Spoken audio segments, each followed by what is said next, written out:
All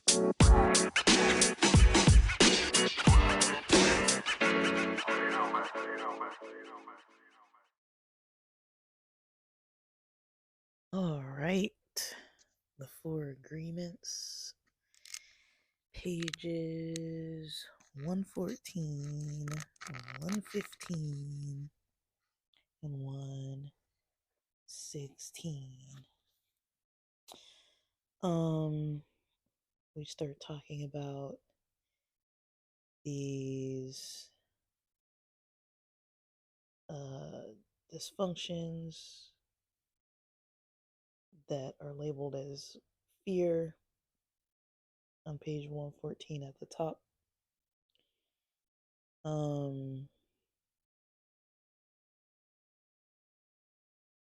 They say that the symptoms of the disease are all the emotions that make humans suffer. Here's the list: anger, hate, sadness, envy, and betrayal. And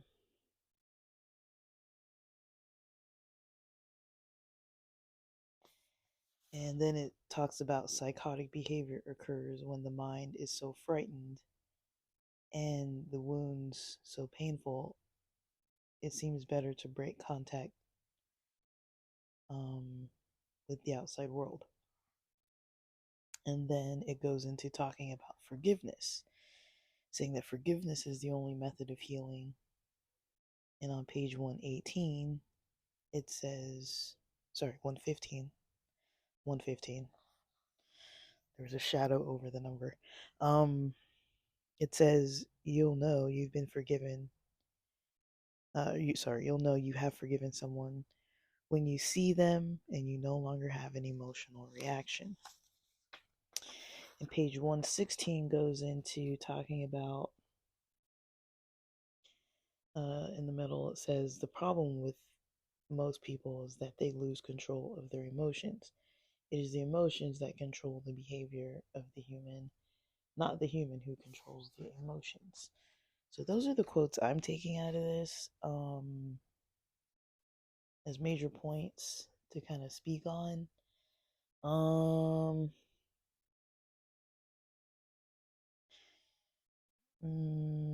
The term psychotic behavior is a little bit, I don't know if that's really the accurate way of using that term. Like, unless they mean like some kind of mental illness and behaviors based on mental illness. But the term psychotic, like in the field of psychology, usually refers to symptoms of psychosis revolving around like hallucinations of different types. So your senses, seeing things that other people would say are not there, hearing things that other people aren't able to hear, any kind of senses, smells, tastes, feeling tactile sensations when, maybe you look and there's nothing really there.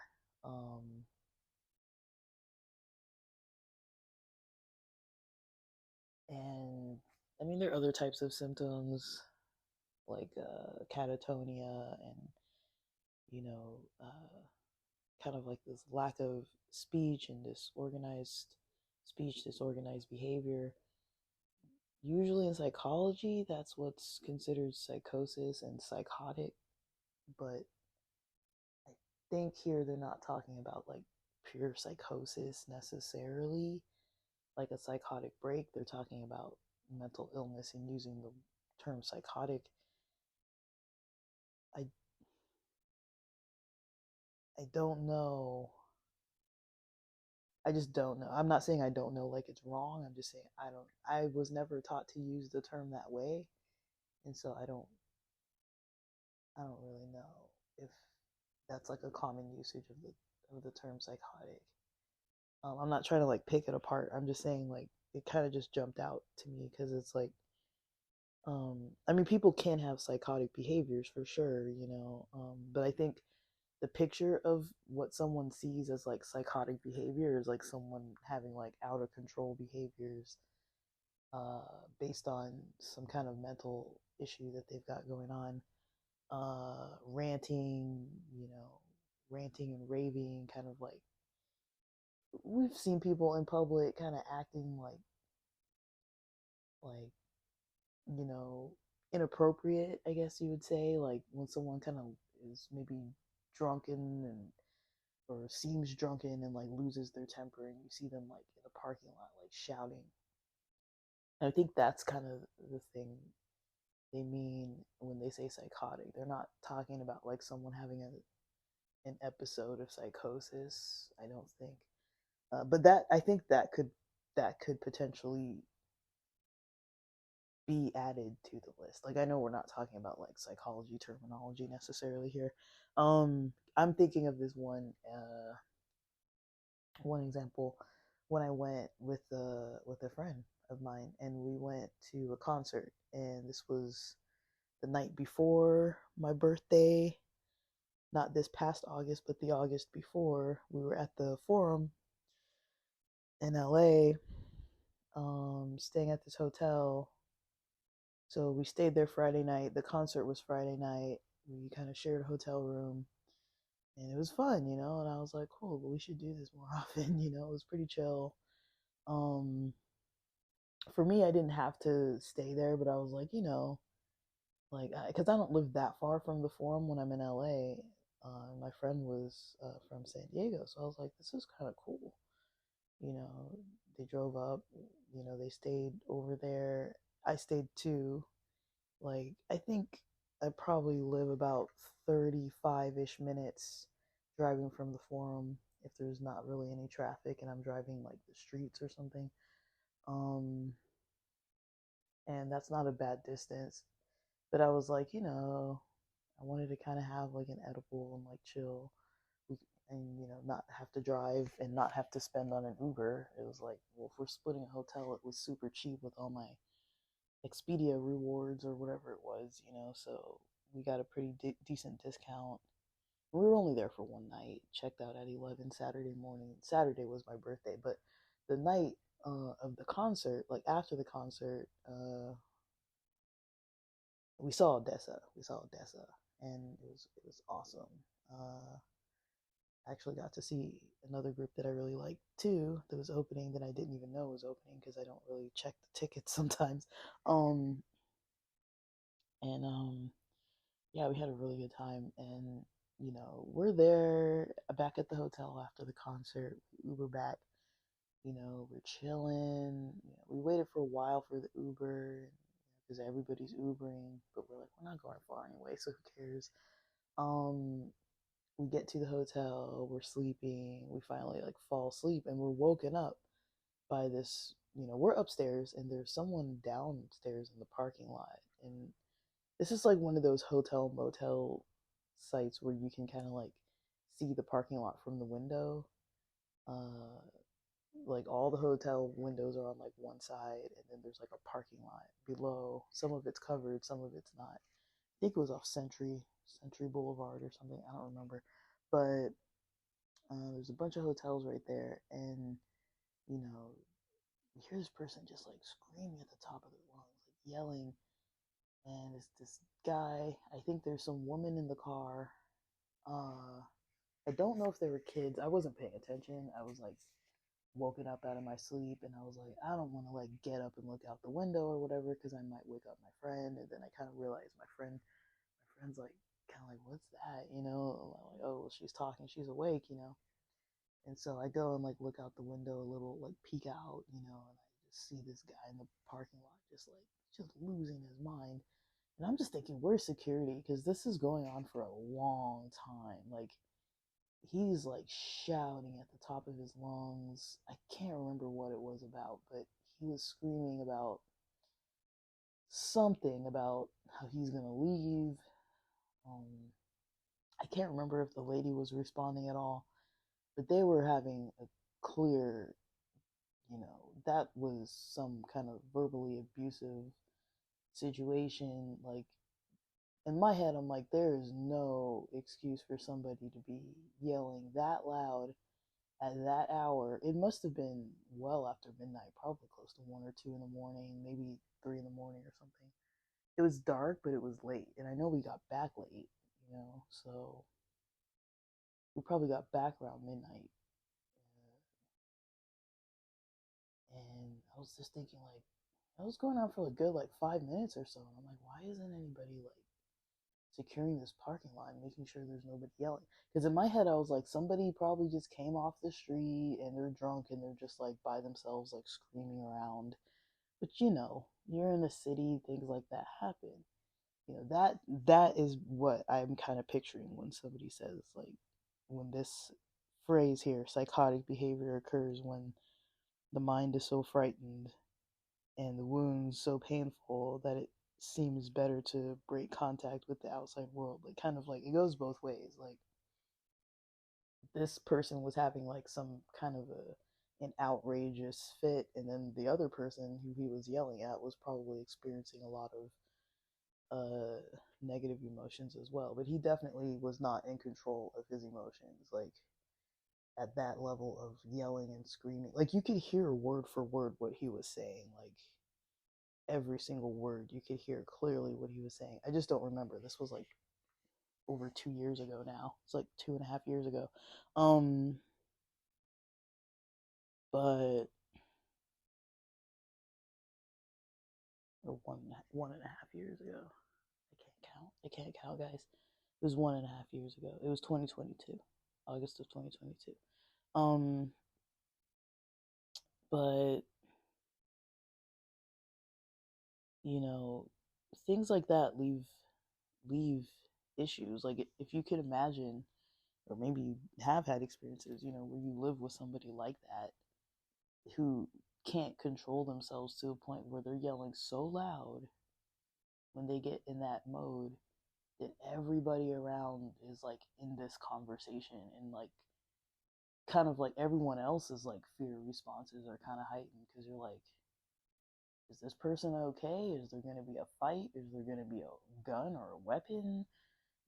Like, is this going to escalate? Because that, like, if that other person who he was yelling at was equally as out of control of their emotions and, outwardly aggressive in some way, and he can't control himself, and then she can't control herself, it's like, dude, like, these people would have been like battling it out, like, and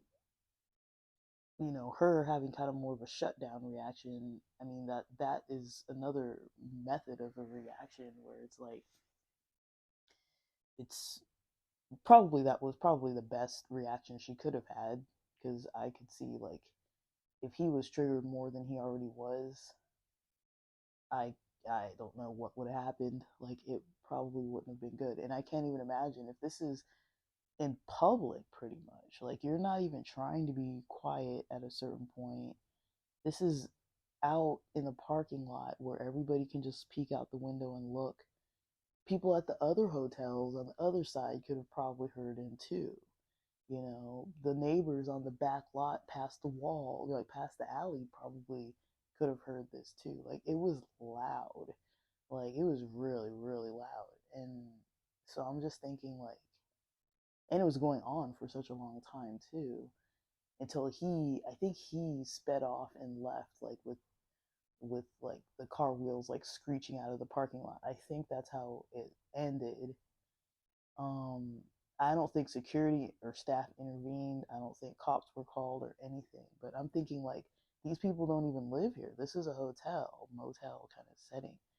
Imagine, like, their neighbors. Like, if they have a house or an apartment and they get to that level of like screaming about things, well, he does, the neighbors could have heard that. There's no way that the neighbors, unless they live in not the city, where they live somewhere where the houses are far apart or something. But if you live in LA and you've got your neighbors just a like 3 yard distances between the houses or whatever, I'm sure everybody hears that when they fight. It's like, or when he's aggravated, it's like, like, um, and Um, so if you think about a setting like that, like I'm not trying to like make it too heavy, but it's like I have to use an example because I can't, I don't want to use an example for my life and I don't know other people's lives, but I'm like, this is an example where there's probably a history of this. It's, I, you know, it would be nice if it's an isolated event where, not nice, but I mean, like, okay, if it was a one time thing and he was on some kind of drugs or something and he was never going to do it again, and like, yeah, it's a big mistake, but, you know, he was yelling and screaming and that's not really like him. He doesn't usually do that, okay. But I start thinking, I was like, in my head, I remember thinking at that time, I was like, how often does this person have to deal with this guy? Like how often does she have to put up with this?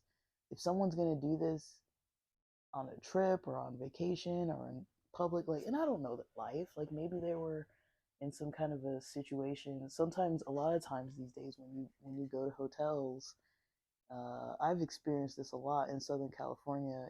Just when I'm visiting friends and I'll stay at a hotel, a lot of times you see people there who seem like they've been like living there. You kind of hear about situations, like you just kind of overhear when you're just like observing. I've seen people get put out because they're on like a no stay list or something, and then you see like the staff putting all their stuff out of the room, and it's like you can tell they weren't just there for a night, like they've been living here.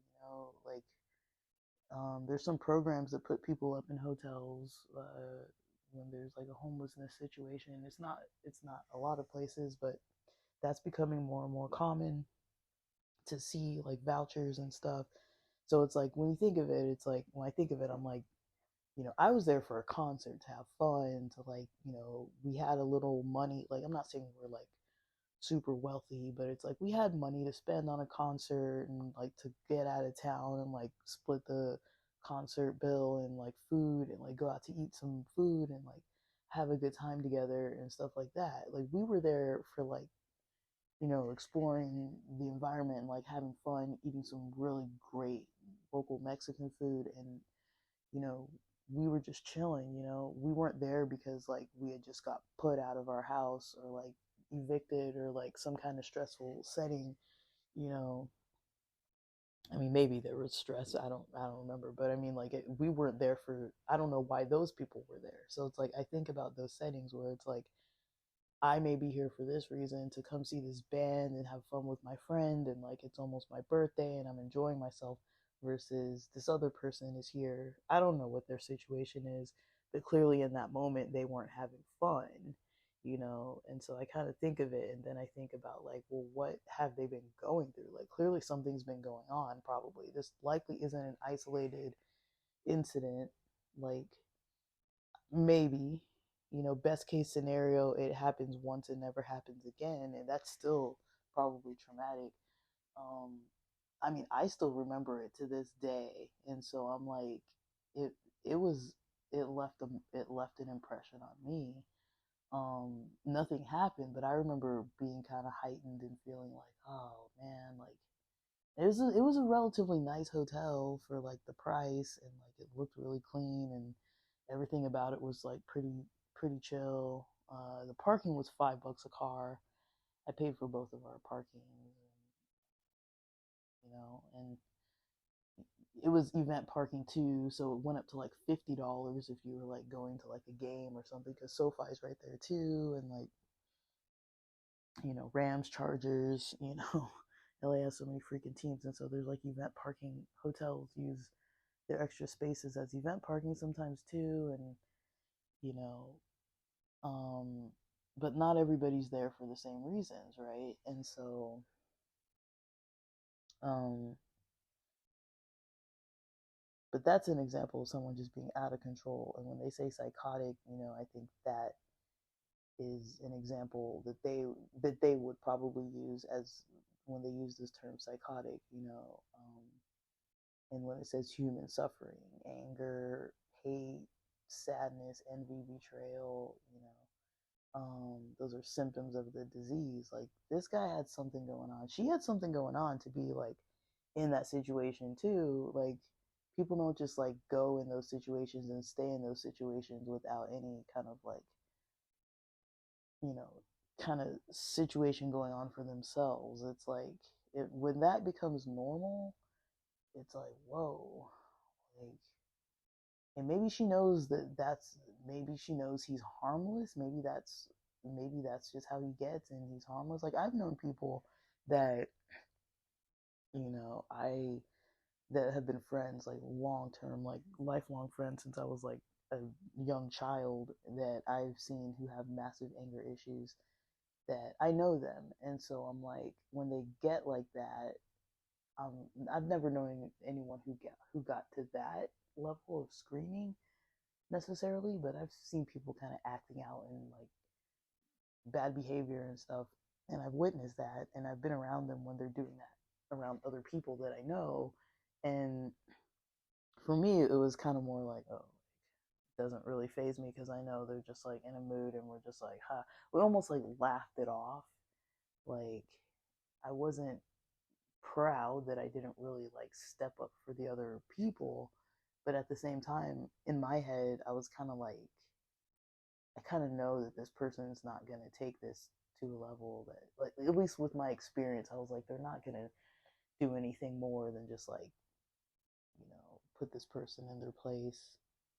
One time that I'm thinking of, it was not warranted at all. Another time, I was almost kind of on the person's side, because I was like, this person is kind of, I don't know.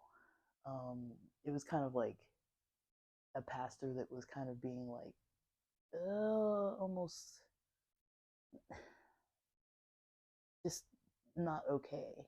And then this person that I know with the anger issues kind of like flipped out on them, verbally, in front of a bunch of people in the middle of a coffee shop. Like, it wasn't a pleasant experience to witness, but I was kind of like, I don't know. In all honesty, he almost had it coming. Like, I could kind of see it, like the tensions kind of fueling over. This was over probably a couple years or months to almost like a year or so, and this person never spoke out until that time when they just exploded. I'm not saying there's an excuse for that, but I'm just like, I'm just thinking about it, and I'm just like, I knew that like this guy is just gonna get all this stuff off his chest, and like, yeah, bad timing, wrong place. It's embarrassing. It's not, the best place to do this. You should have taken the discussion either outside or into the car, not driving, but just like sit in the car and talk, or do it at the church or at a neutral place where you can have this discussion one on one, not make like a spectacle to try to put the person in their spot, in their place. But I kind of saw why they were doing it, um because they had a lot of things going on, and this pastor was really not interested in really helping people. They didn't really seem like aware that there were people that were part of the congregation that they were inviting to these events and stuff, and people had stuff going on, and the events were kind of like superficial, and it's like people were used to like a deeper, more connected, more like a healing experience where people could kind of like talk about what they've got going on. And it was like week after week of this, like, let's meet at these coffee shops and talk about these random topics that have like nothing to do with like anything. And it went from like a very kind of like therapeutic um experience where people could talk about their lives and kind of talk about their struggles and kind of relate it to like each other and like support each other. And then the support was gone, and it was like week after week, month after month of coming to these like meetings where it's like we're meeting, and then there's all these other new people that were always being invited that weren't from the church, weren't people we knew. They were just like random people that the pastor was meeting around the city, and it didn't really feel like the same. Also, none of us communicated this to the guy. None of us were like, hey, we kind of prefer this other thing. We just kept showing up. So it's not like he was going to know. People come in, they change things. And he changed it to something that most of us didn't find uh, worthwhile or worth our time. And instead of us going, talking to him, or making another group where we did something better than like, you know, things like playing cards. We used to play cards, or like we weren't talking while we were playing cards. It was like such a mentally taxing game that you couldn't really talk. Or we'd play games like Mafia, where it's like you're not like having a conversation. You're like in this scenario, you know, like a role play like scenario. Like you can't just be talking about your life in the middle of the game, you know. And a lot of us at that time kind of needed more support from those groups, or wanted more connection out of that time, you know, because that's what we were used to. And it went on like that for probably over a year of like just coming to these places. There's all these like random people. The random people at a certain point started outnumbering like the regular crew.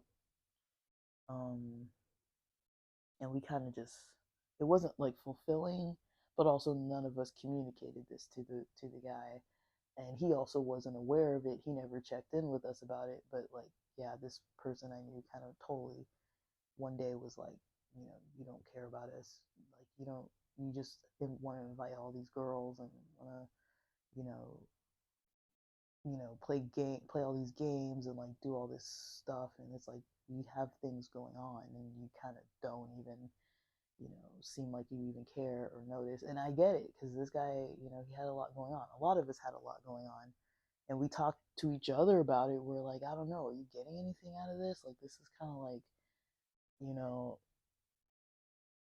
I don't know, it wasn't really fulfilling, you know, like what we were used to. And it went on like that for so long that I think, you know, people weren't getting their needs met, and they also weren't speaking out about like, hey, I need help, you know, from this group or whatever. Like, it wasn't really, it was just a lot of things that weren't being communicated adequately to the right people.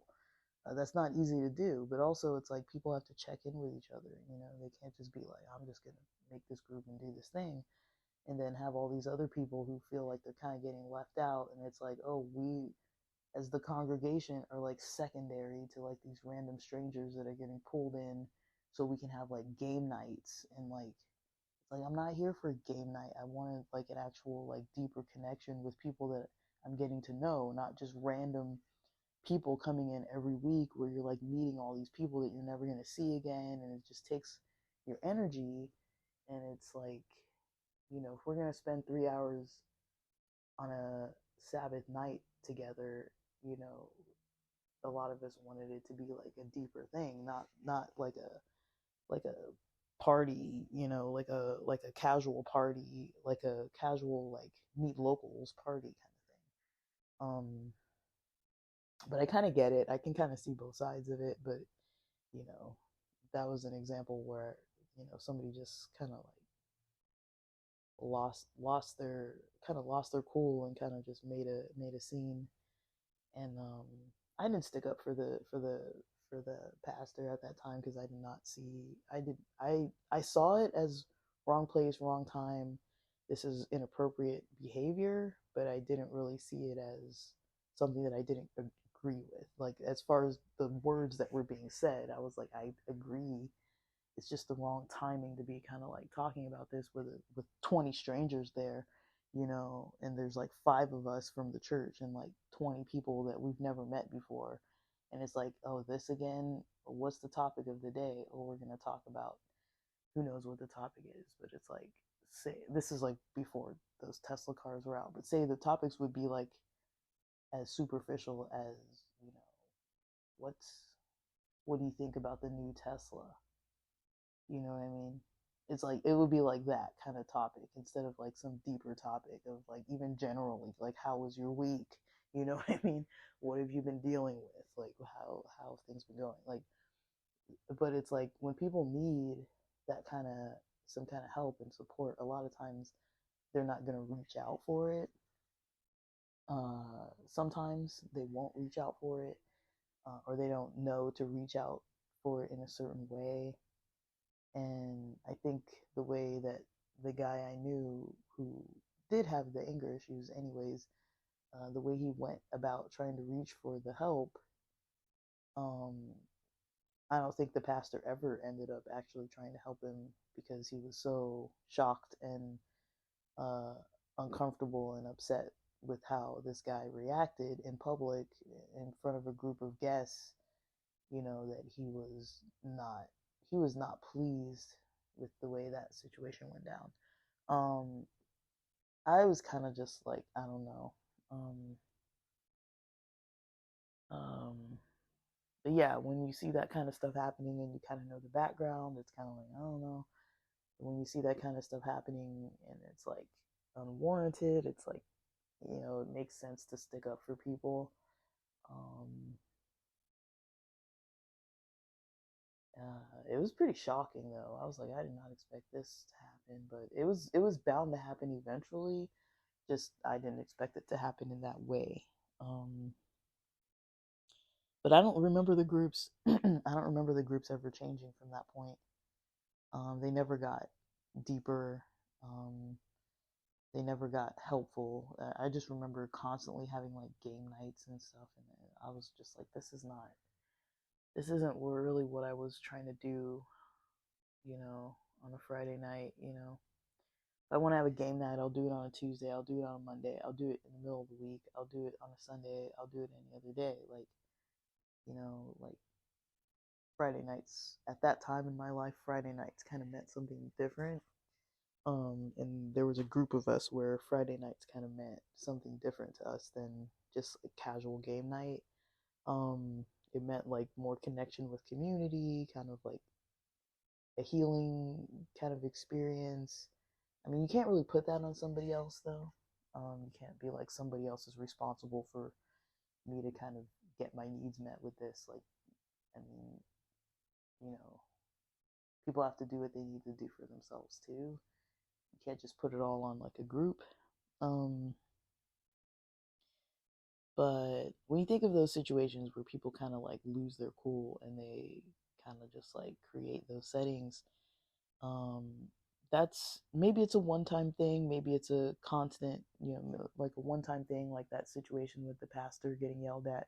Maybe it's a constant thing, like I would assume, unfortunately, with that lady who was getting yelled at by that guy in the parking lot. That's probably not the first and only time he did that. That's probably a pattern. I'm gonna guess. I really don't know these people's lives, but think about where it says, forgiveness is the only way to heal. Feeling compassion um,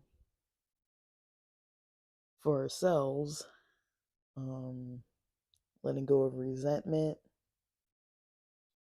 declaring that's enough. I'll no longer be the big judge that goes against myself. I'll no longer be the victim. You know, it goes into saying, like, first we need to forgive our parents, brothers, sisters, friends, God. Um, Once you forgive God, you can finally forgive yourself. Um, and you have forgiven someone when you see them and no longer have an emotional reaction.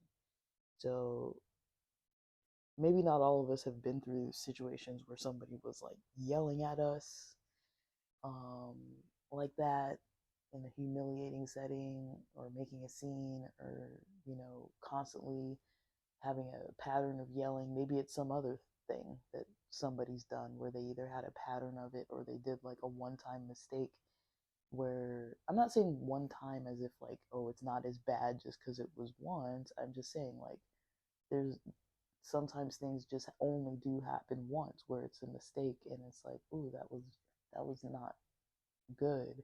That wasn't a good experience. It was bad that that happened.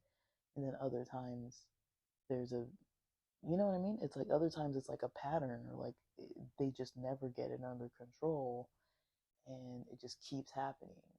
Um, but sometimes too, those people don't apologize, you know. Um, like I've known people in my life who have, they've even gaslighted me about the things that they've done, and I'm like, really? Like you're not even gonna take accountability? You're not even, gonna either say you're sorry or act like you are aware of what you did? and just act like you never did that, Like I've had people in my life that had issues where they couldn't control themselves and, you know, they either like you could hear them not laughing about the specific situation, but like when they talk about it in general with other family members, you hear them like laughing about it, and you're like, that's kind of sick, like what is wrong with these people, But it's not, I don't feel like it's a laughter like it's funny, like they think it's funny. I actually think it's an embarrassment, like that they laugh out of embarrassment because they think it's like a shameful thing, almost like how people laugh about, like like when, like if somebody asks a kid or like a teenager, like what do you know about sex or something like that, they might kind of giggle a little bit, like kind of like that, but not that kind of, like almost like a, like from like a, like this ego place of like they're kind of trying to play it off, um that they think that whatever type of abuse they were doing, like they kind of laugh about it with other people who do that kind of thing, but it's like you can tell that it's like it's not from a place of like they really think it's funny. It's kind of more like they're almost like embarrassed to talk about it, and it's like it's kind of like you kind of sometimes you, when you're around those types of people a lot, you kind of witness the way they react to what they do, like you know you notice things if they're always secretive about it or not wanting other people to find out about it or something like that, then it's like whatever abuse they're doing, it's going to warrant someone later, having to be in a scenario where they're going to need to consider forgiving them. Whatever kind of abuse a person is doing, you know, they don't want everybody to know that that's what they do, because they're out of control. Like on that page 116, how it mentions, you know, um, the problem with most people is that they lose control of their emotions. It is the emotions that control the behavior of the human, not the human who controls the emotions. They get in some emotional state where they're angry or fearful or triggered by something, and then they react with physical abuse, verbal abuse, whatever kind of, what, fill in the blank for whatever it is, and then later on, we're sitting here reading this book where it says, you will know you have forgiven someone when you see them and you no longer have an emotional reaction. Um, And, when you've been around people like that, they do kind of naturally bring up an emotional reaction. Um, Possibly, usually, some kind of a trauma response. Um, Usually, you don't want to spend time with them, you don't want to be around them. If you know that they're coming over, you're like, you're not like pleased or happy. You're just like, geez, how do I get away from having to deal with this person? Or how can I protect myself? Or even as an adult, you can be like, I don't really want to deal with this person, you know um I think in a lot of ways, if you're an independent adult, when you have your own money, your own transportation, you always have the option of like going to a hotel or just not making plans with them, or just making sure you're busy doing something else when they're around trying to make plans with you. It's like you have more options of not having to like be around them. You might feel pressured to be around them, but Alex Ramosi has an interesting video out about the holidays, why he doesn't like to visit family around the holidays. I don't really know his scenario, but it sounds like he's got some people in his family. Like, I'm not trying to like be all gossipy. He posted it on YouTube, but it sounds like he's got some people in his family where it's maybe not the healthiest setup to go visit these people. Um, and I get that, and not a lot of people have, you know, not a lot of people have that. um, where they want to go, uh, visit, where they um, can kind of like stand up for themselves and be like, even though there's pressure and people might think I'm weird or notice I'm avoiding them and call me out on it, it's like you kind of get in this pickle, where you're like, either I do what's best for me and I still get crap for it, or I do what's best for them and I still get crap for it. Like there's really no winning in certain scenarios, and the holidays make it hard because people are like, they feel obligated to be around. And sometimes it's like people know they're going to get a benefit from it. They know they're going to get a benefit from it. And so they're like, well, at least I know that I was with family or friends. At least I know that I was, you know, um, wanted here, even if people don't treat you well. Um, at least I know that, you know. Um, I've I'm not making excuses for people, but I've noticed that a lot of times when people were abused or neglected or have trauma that they've experienced in their past, and especially these past generations that haven't had as much access to even talking about mental health or even like thinking about it, and even if they could talk or think about it, it wasn't part of the culture or it wasn't affordable in any way or available to them. Like now you can get mental health treatment for free, like not for everybody, but I mean, I'm just saying, like, there are options to like go to churches and go to counseling. Like, there are counseling options out there that are affordable. Not very affordable. It's still too expensive, I would say, for people who do have to pay where their insurance doesn't cover it. But I don't know. It's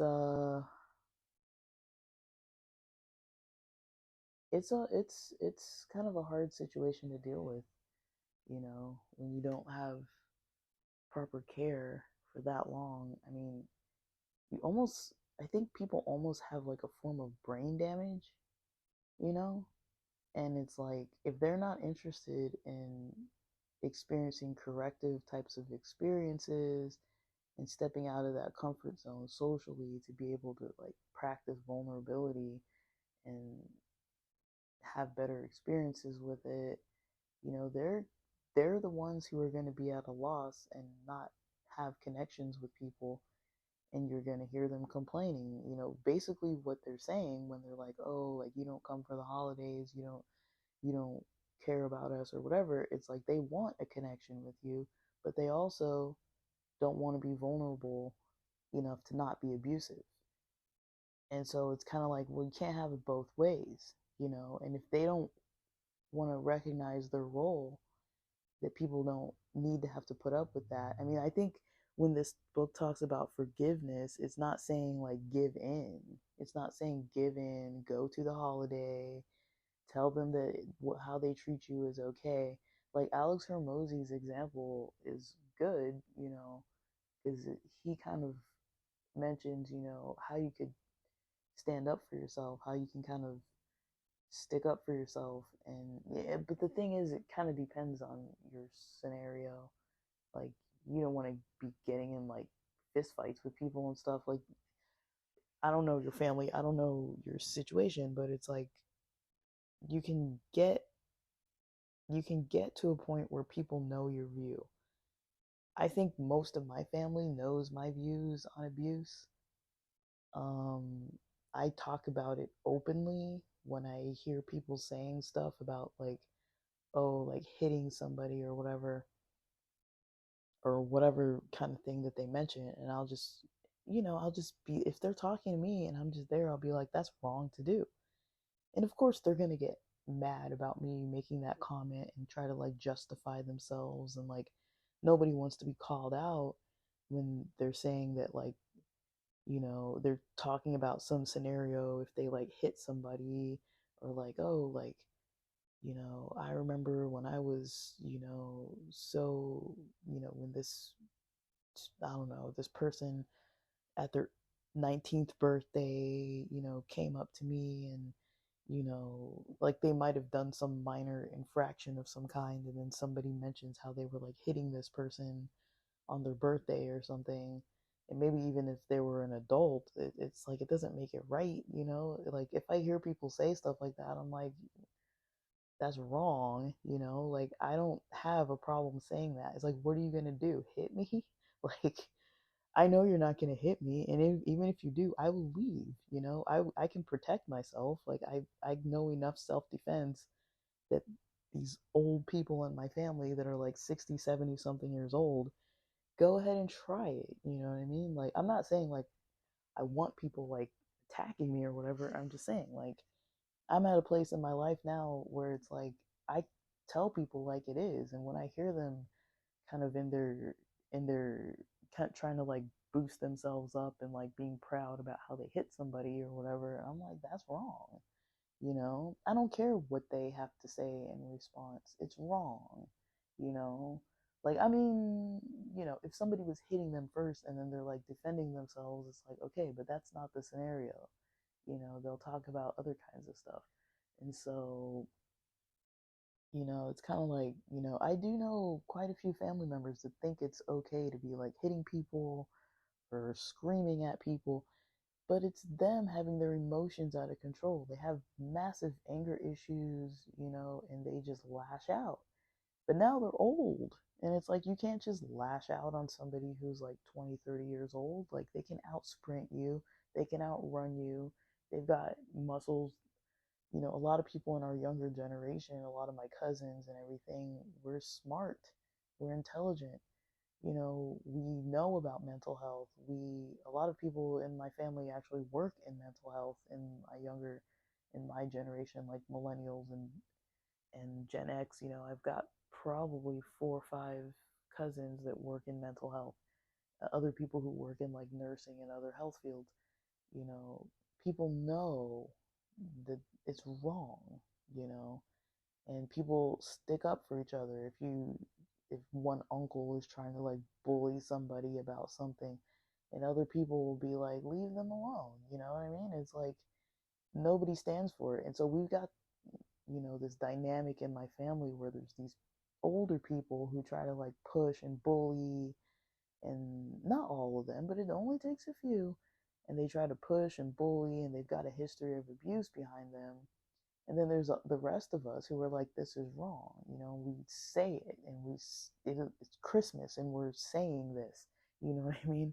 And it's like, they don't seem to get it through their heads that like they can't just act this way. If they want us around, they can't just act this way, or someone's just going to leave the room, or you're not going to be getting emails from them during the year or texts from them during the year. They're not going to ask how you are. They're not going to want to communicate with you. If you're neglectful and you have family members that try to stay in touch with you and then you never even respond, and then all of a sudden you have a birthday party and you want your family around, but you never talk to them, they're not going to really bend over backwards to like do stuff with you because you never respond to them. It's like, you know, but when it talks about, having these aspects of forgiveness, like you can forgive people for what they've done in the past, as in like you're not bringing it up like, remember in 1995, or remember when you did this or when you did that. It's not like you're gonna forget it either, but you don't like have to bring that up. But also, if they say new stuff, you also don't have to give in and just be like, oh, I've forgiven them, so I can't tell them when they're wrong. That's, to me, that's not the same thing. It's like when you've grown and you've developed compassion for yourself and you have forgiven people, you can still have integrity and you can still know right from wrong and you can still stick up for yourself and other people. I think a lot of times it's hard to hear somebody say, like, oh, you need to forgive them. It's like, nobody wants to forgive somebody who's done something wrong to them. But that's kind of my understanding of forgiveness. Is it doesn't mean, bending over backwards to like go against your own beliefs and your own progress. It doesn't mean, you know, giving in to abusive people, or even if they're not even labeled as abusive, but like just people who just have these like qualities about them that might be bordering on toxic. Maybe it's not fully toxic, but it's just like, like no one's going to be perfect, but you also can't have people just walking all over you. Um, it could be financial too. This time of year, you might see people going all out, going on all these trips that they can't afford and doing all this stuff. And then, January comes around and they're going to start asking you for money. I can't pay my rent for February. I can't pay my rent. Oh, I need some money to fix my car. It's like, didn't you just take a trip to like Hawaii and you were on some luxury trip and doing something and doing all this other stuff and spending all this money, while I was sitting home working and doing overtime. So I have money, and now, you want my money. I mean, I don't know. It gets sticky when we start talking about money, and a lot of times family members feel obligated to other people's money. You see it a lot around the holidays. I think it's something people don't talk about much, is kind of like debt and how it impacts other people. Other people's spending problems can impact other people to feel obligated to give. And it's like, okay, maybe you want to give them money, but maybe you're loaning them money and they don't want to pay you back. I mean, that's not a good habit, especially when it's like a habit that you see they're never going to pay you back. They never pay you back. They're not even trying, but they're going to ask you for money because they have that, you know, how it says, you know, losing control of their emotions. Like impulsive spending, is, it can be based on this like sense of like dopamine hits that people get. If there's an excitement, and so sometimes the emotions that aren't being controlled aren't necessarily like negative emotions, like like hatred and anger and that kind of stuff. Sometimes the emotions are like an elated sense of like like when you get too hopped up on coffee and you just want to go spending on Amazon Prime. It's like your mind gets to some other heightened state where it's almost like a euphoria and like a joy and like a burst of energy. I mean, people need to control those emotions as well, because there can be a lot of impulsive spending, a lot of other impulsive decisions. But I think this time of year it comes around a lot with spending, just like for the holidays, and people want to spend all this money, and um, it feels good to be like, I want to buy all this stuff for people and spend all this money on everybody and like buy a bunch of stuff, and it's fun for me. I'm enjoying the spending and the giving and all that. But it's like, if they're not budgeting all that, it might come back on you, where they're like, well, now I can't afford groceries when it's mid-January and I've got all these credit card bills stacking up and the car breaks down, and then February comes around and I can't pay the rent. And it's like, I'm not saying that's necessarily like a like financial abuse, but it's like it's another form of being out of control.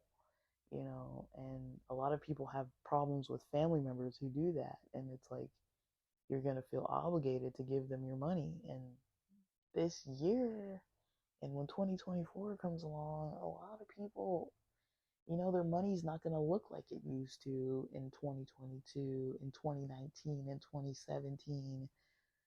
Like, the money looks different nowadays. It doesn't stretch as far.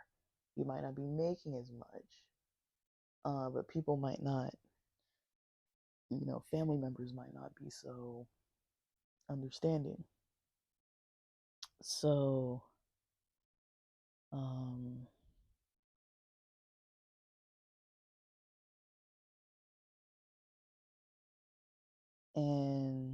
it says, I'm almost done with this. It says, when we lose control, we say things that we don't want to say and do things that we don't want to do. That's why it's so important to be impeccable with our word and to become a spiritual warrior. Um, Learning to control emotions so we have enough personal power to change our fear based agreements, escape from hell, and create our own personal heaven. The next question that's going to be for the next section when we get into page 117 is going to be, how are we to become a warrior, right? And so these are just a lot of my opinions on a lot of these topics.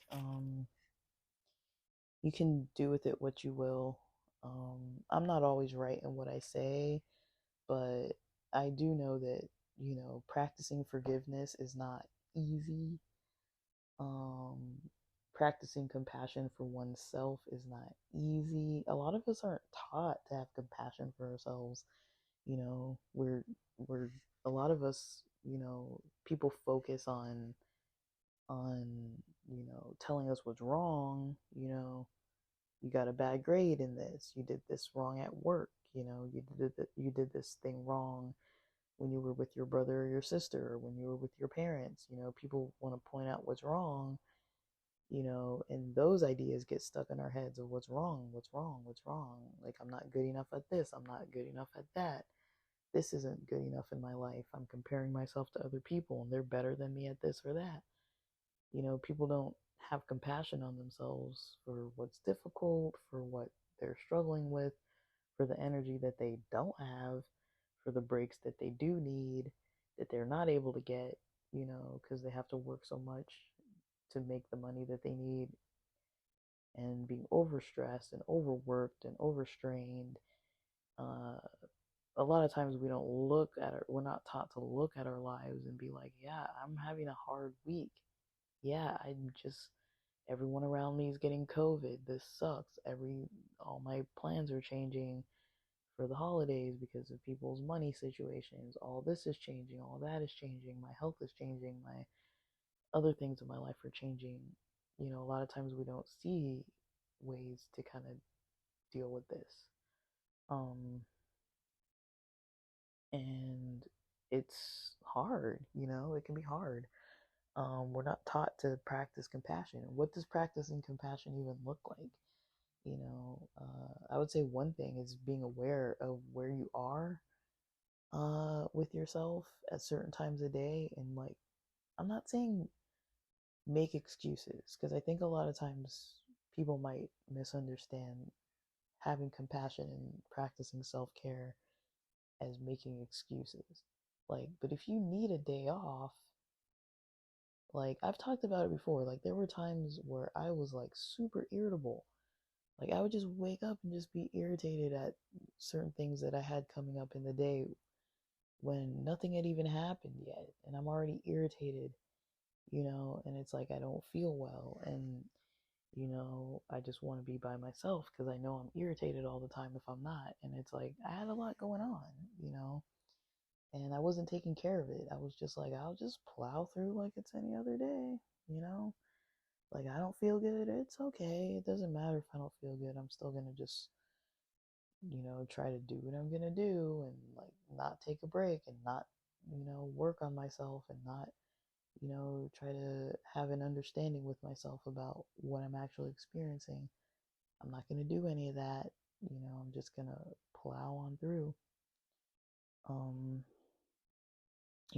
not practicing good self-care, not sleeping adequately, not eating good, not exercising, not um, you know, doing the basic healthy things. I mean, those things are a part of compassion for ourselves. Having emotional compassion if you know you just don't feel well, and just, I mean, there's a difference between giving yourself permission to not feel well and lashing out on other people. But, you know, if you're telling yourself, I shouldn't feel irritable, I shouldn't feel sad, I shouldn't feel bad, and you're just constantly trying to, like, push it down and avoid it, I mean, that comes from other people, probably in your past when you were a kid or sad. And what do people tell little kids? Don't cry. You better not cry. Don't cry. Because it makes them look bad when they're with a kid and the kid's like bawling their eyes out. It makes them look bad. They're thinking about, "Oh, I don't want people to think I'm a bad parent because my kid is crying. I don't want to be judged." So they tell their kids not to cry. And it's like, and then we get older and we're just like walking around all grumpy and pissed off and like tell yourself, like, we tell ourselves, like, I don't want to feel this way. I don't need to feel this way. Stop feeling this way. Instead of like, this is how I feel today. I didn't sleep enough. I didn't get enough to eat. I'm in a, I have some bad memories coming up. And luckily, I'm not experiencing any of that today. But I'm just saying, like, some days that's how the morning starts. And then you're just like, but I still got to go to work and feed my kids and do all this other stuff. That it would be nice to stay in bed and take the day off and not do that and still get paid. Thank God for jobs where you get paid days off and paid sick leave and paid time off, PTO. Thank God for jobs like that. Like I don't know how people have jobs where that's not an option. To have to choose between mental health days and self-care days versus going to work when you really don't feel like you can. I mean, yeah, you can always push, but it's like at what expense, right? Be careful the way you talk to yourself, One thing that kind of caught my eye, I guess this, because we're past an hour, one thing that caught my eye at the very beginning that I can't stress enough, the very beginning of page 114, it says, "We have a dysfunctional dream of a planet, and humans are mentally sick with a disease called fear." Please, please pay attention to what you consume online, what you consume, podcasts, you know, YouTube videos, Netflix.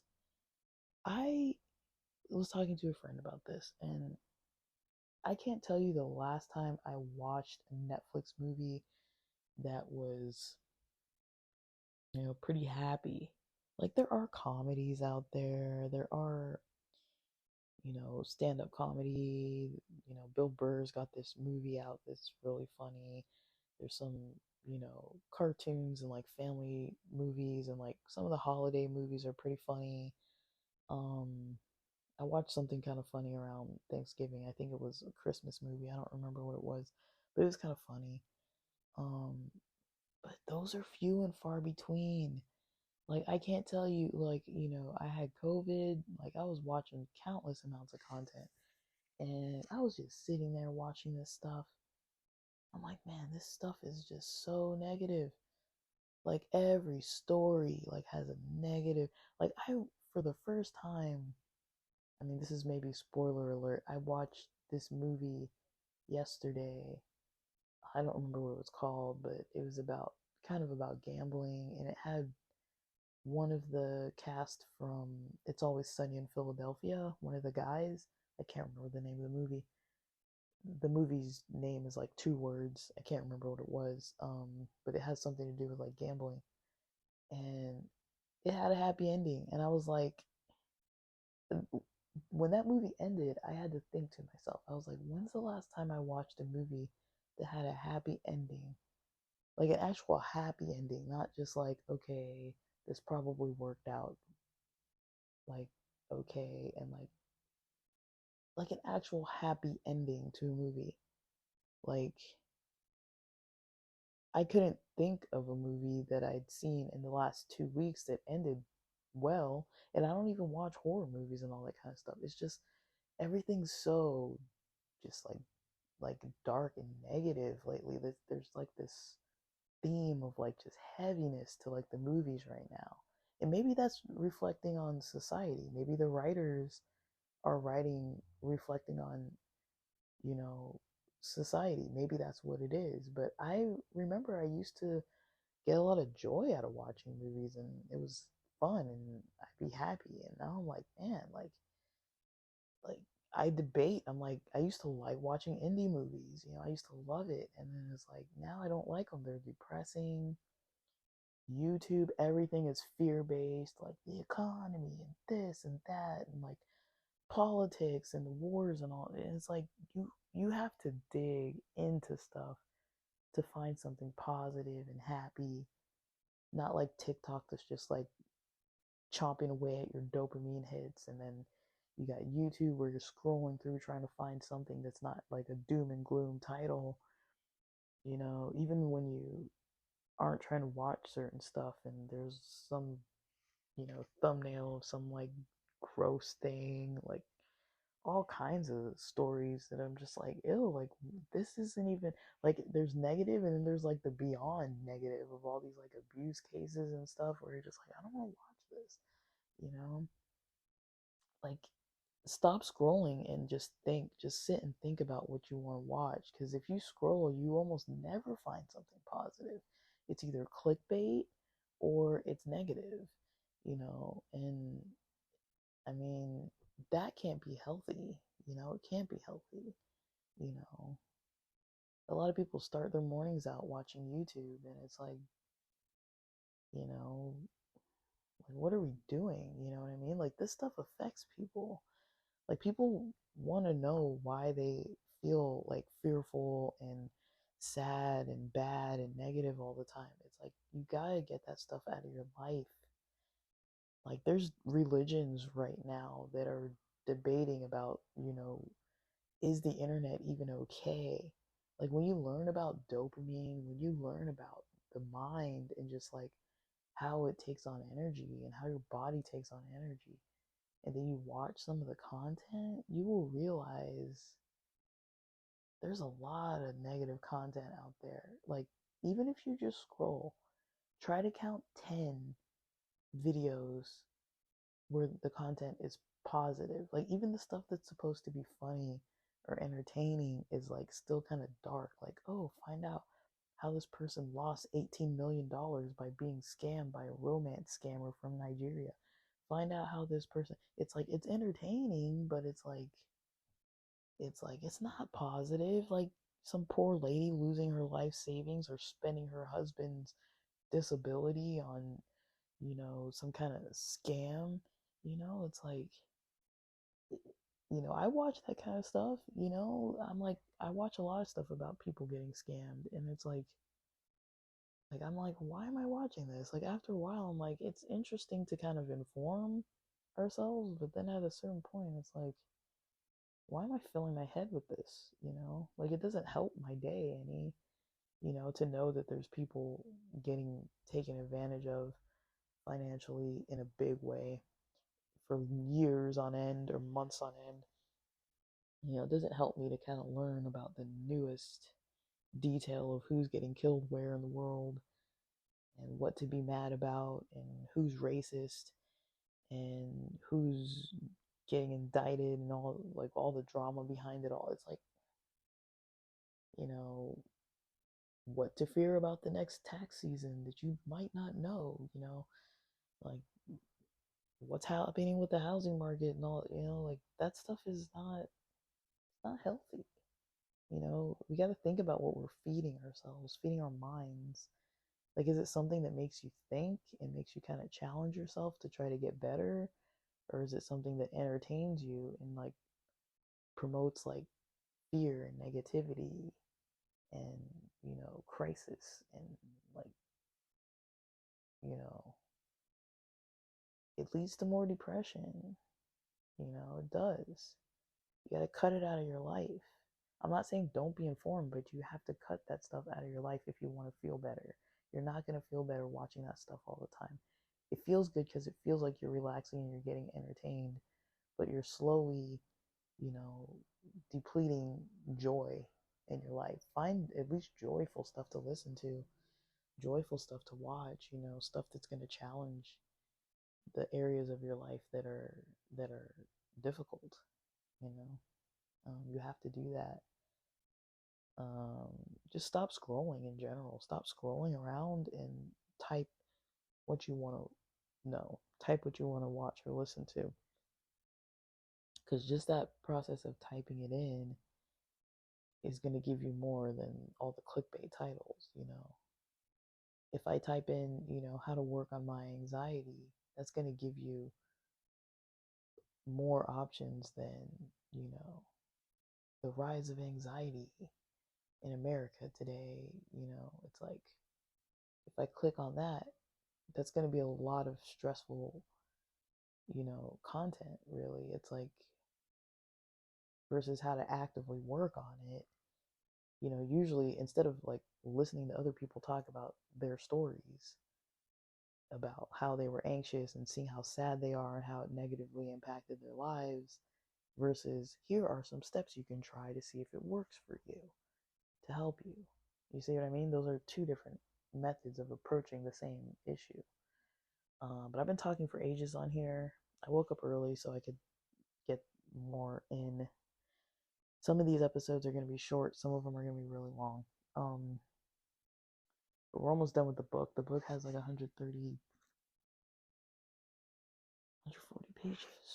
100, 140 pages if I count the last 2 pages. So it's actually like 138 pages.